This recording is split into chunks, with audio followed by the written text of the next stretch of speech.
भारत में आदिवासी समाज की अपनी विशिष्ट संस्कृति, परंपराएं और सामाजिक ढांचा और मान्यताएं होती हैं। इनके अनेक रूढ़ियां और रीति रिवाज सदियों से समुदाय द्वारा अपनाए गए हैं, जिनमें से एक है संपत्ति के बंटवारे में महिलाओं की भूमिका। कई आदिवासी समुदायों में आज भी संपत्ति में उत्तराधिकार पुरुषों के द्वारा तय किया जाता है। बेटियां और महिलाएं आज भी पारंपरिक रूप से पारिवारिक जिम्मेदारी निभाती हैं, लेकिन बात जब संपत्ति के अधिकार की आती है तब उन्हें इस अधिकार से अलग रखा जाता है। हाल ही में सुप्रीम कोर्ट ने इस संबंध में महत्वपूर्ण निर्णय सुनाया है, जिसमें यह स्पष्ट किया गया है कि आदिवासी महिलाएं भी उत्तराधिकार में पुरुषों के समान अधिकार रखती है।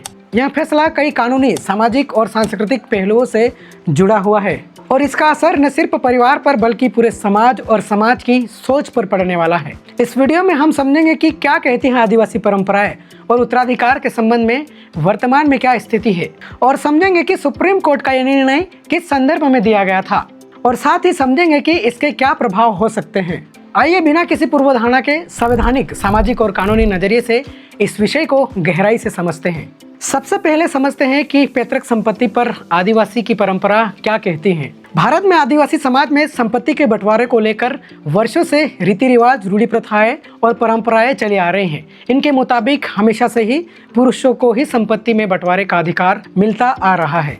इनमें एक विशेष परंपरा ये रही है कि जमीन और घर के संबंध में हमेशा ही बेटों को ही अधिकार मिला है। इसके पीछे की क्या सोच रही होगी? यह मान लिया गया है कि शादी के बाद बेटी ससुराल चली जाती है। ससुराल जाने के बाद में मायके में उसका कोई हक या अधिकार नहीं होना चाहिए, और कुछ समुदाय में तो यह भी मान लिया गया है कि यदि बेटी संपत्ति में हक या अधिकार मांगेगी तो यह उनके कुल या उनके वंश का अपमान माना जाएगा। यह सोच सदियों पुरानी सामाजिक परंपरा पर आधारित है, लेकिन सवाल यह है कि क्या यह सोच संविधान और समानता के अधिकार के ऊपर हो सकती है क्या? अब दूसरा चर्चा का विषय है कि इस संबंध में, यानी कि उत्तराधिकार के संबंध में क्या कहता है भारतीय कानून।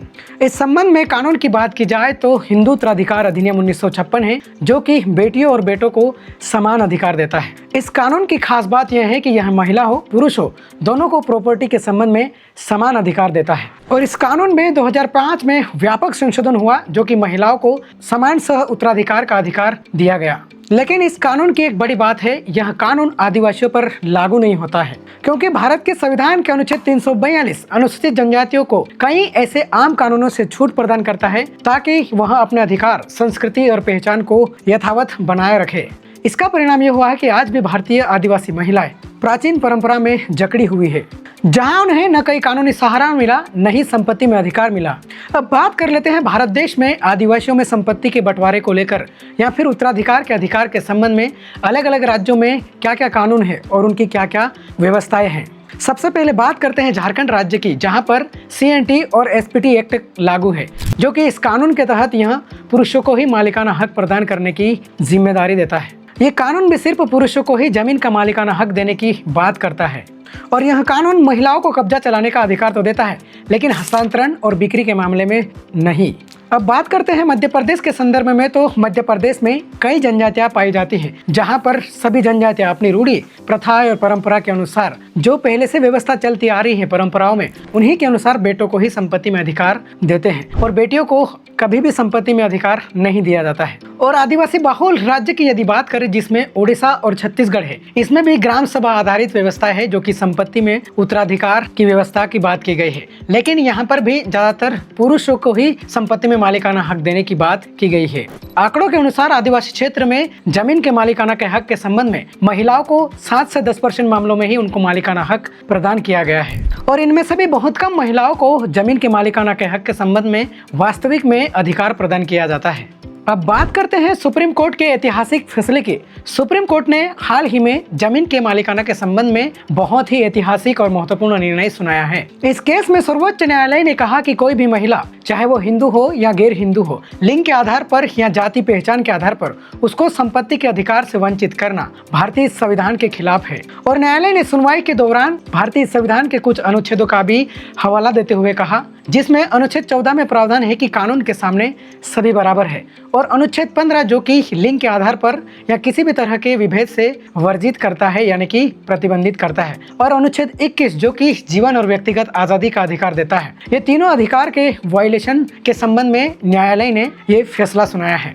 और सुनवाई के दौरान न्यायालय ने आगे कहा कि रूढ़ियों और परंपराओं को संविधान की कसौटी पर रखने का वक्त आ गया है और न्यायालय ने कहा कि यदि कोई परंपरा या रूढ़ी यदि समानता के अधिकार या गरिमा के अधिकार का उल्लंघन करती है तो वह लीगल नहीं हो सकती।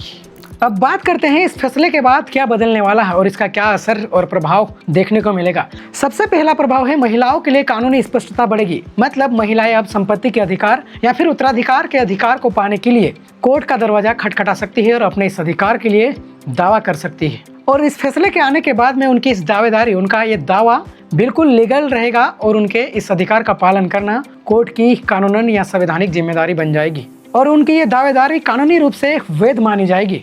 मतलब साफ है कि इस फैसले के आने के बाद में महिलाएं न्यायालय में जाकर अपने इस अधिकार का पालन करवा सकती है। दूसरा प्रभाव इस फैसले का ये रहेगा कि इस फैसले के आने के बाद सामाजिक जागरूकता बढ़ेगी, यानी कि अब बेटियों को संपत्ति में जब बंटवारा किया जाएगा तो उनको दरकिनार यानी कि इस अधिकार से वंचित नहीं किया जाएगा। तीसरा इसका प्रभाव यहाँ हमें देखने को मिल सकता है कि यहाँ आने वाली पीढ़ी के लिए प्रेरणा स्रोत के रूप में बन सकता है। यह फैसला न सिर्फ वर्तमान पीढ़ी के लिए नहीं बल्कि आने वाले भविष्य की नई शुरुआत बन सकता है। और चौथा इसका सबसे बड़ा प्रभाव हो सकता है कि महिला सशक्तिकरण की दिशा में ठोस कदम साबित हो सकता है। मतलब साफ है कि इस फैसले के आने के बाद में महिलाएं अब संपत्ति के अधिकार में दावा कर सकेगी। अब हर मामले में जो कि प्रॉपर्टी का संबंध में रहेगा वहां पर दावा करके अपने इस अधिकार का पालन करवा सकती है। हर समाज समय के साथ बदलता है और जब परंपरा, कानून और संवैधानिक मूल्य एक दूसरे से संवाद करते हैं तो ऐसे फैसले सामने आते हैं जो इतिहास में एक नया अध्याय जोड़ते हैं। सुप्रीम कोर्ट का यह निर्णय केवल कानूनी व्याख्या नहीं बल्कि एक सुनहरा अवसर है जहां समाज अपनी परंपराओं पर पुनर्विचार कर सकता है और महिलाओं को उनके अधिकारों के साथ में गरिमा भी दे सकता है। और न तो यह फैसला किसी परंपरा को मिटाता है, न किसी पहचान को कम करता है। यह केवल यही कहता है कि संविधान के भीतर बराबरी का अधिकार हर किसी को मिलना चाहिए। अब यह हम पर है कि समाज, पंचायतें, परिवार और समाज के हर जिम्मेदार नागरिक पर कि इस फैसले को टकराव की तरह नहीं बल्कि एक संवाद और समझदारी नजरिए से देखे और स्वीकार करे। इस फैसले को आप कैसे देखते हैं? क्या यह फैसला बदलाव की दिशा में एक संतुलित कदम हो सकता है? क्या इससे परंपरा और कानून के बीच नया पुल बन सकता है? अपनी राय को कमेंट सेक्शन में जरूर साझा कीजिए और यह जानकारी उन तक जरूर पहुंचाएं जिनके लिए यह जानकारी सच में मायने रखती है। यदि आप चाहते हैं कि समाज में ऐसे ही जरूरी और संवेदनशील मुद्दों पर जानकारी जो कि आसान और व्यवहारिक भाषा में पहुंचती रहे तो इस वीडियो को लाइक करें, शेयर करें और लीगल दृष्टि चैनल को सब्सक्राइब करिए।